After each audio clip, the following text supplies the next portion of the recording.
Ciao e bentornati, welcome back to Pillole D'Italiano. Today's episode number 71, it's going to be a bit of an appendix, so to speak, to another one that I released about 9 or 10 episodes ago. I had talked about the difference between a and in, those two prepositions, when you want to translate the English to, going to a place. Today we're going to see the same two prepositions, a and in, when they refer to forms of transportation. So today's episode is going to be short and sweet. I'm just going to mention a few forms of transportation and show you what the main distinction is for you to keep in mind so that you will never get confused again between a and in, and you will always use the right preposition, hopefully, after watching this video, when at least you want to talk about the way that you're getting to a place. Before we dive into today's topic, let me remind you to use the comment section below to communicate with me. You can, guess what, drop a line, leave a comment. Let me know if you're struggling with anything pertaining grammar, vocabulary, if you're curious about any aspect of the Italian culture, you name it. Ask me questions, I'm always happy to respond, and sometimes I make videos about those. And also in the description of this episode, you're going to find a link that you can use if you want to subscribe to my newsletter, and that's a way for us to keep in touch, communicate on a regular, on a weekly basis, and you will be the first one to know if I have offers, discount, new initiatives, and I will be picking your brain too if you're part of my newsletter community. Those are usually the people that will inform my decisions moving forward when it comes to new programs or new things that might be helpful and give you value.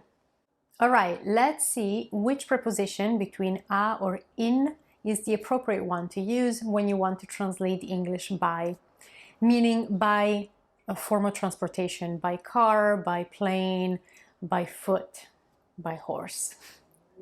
I would say that the general rule of thumb is that if it's a mechanic form of transportation, a man-made form of transportation, then you will use in.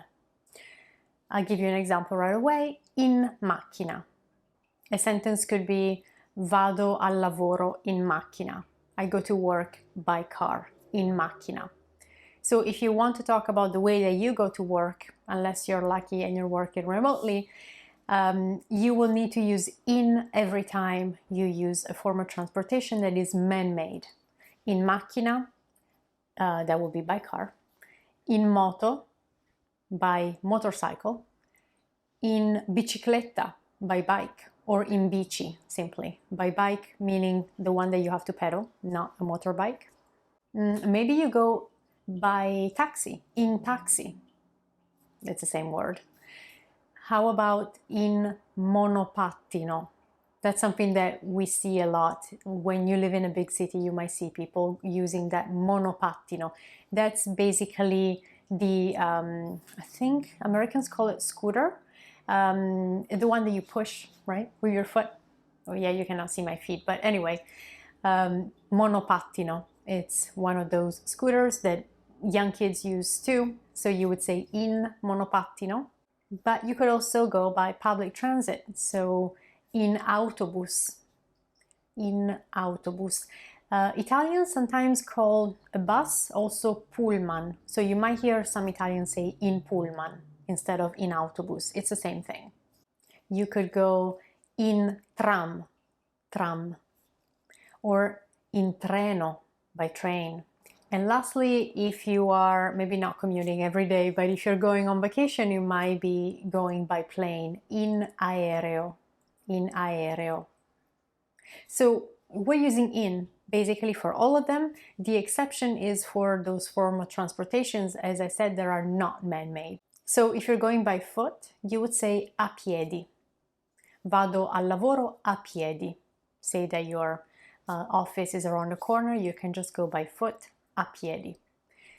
If you wanted to go by horse, we'll say a cavallo. So if you're using an animal as a form of transportation, well, that's not man-made, so we use a cavallo.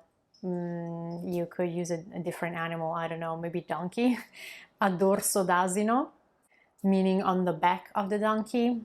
very old style, or maybe you're in one of those Greek islands where you know, the streets are so steep and there are no cars going up and down, you need to use a donkey. So that's the kind of situation where you would use this expression, a dorso d'asino. Okay, so this is the main distinction. The only thing you have to keep in mind is a man-made form of transportation, therefore I'm going to use in, or is it a natural one? I'm going to use a piedi, a cavallo, etc. I hope that this makes sense. As I promised, today's episode is short and sweet.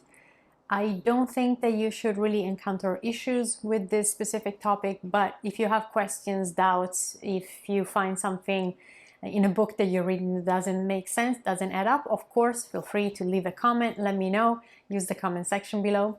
Otherwise, if everything is clear, I will let you go, but if you're new to the channel, don't forget to subscribe. And I will see you in a week. Ciao, a presto!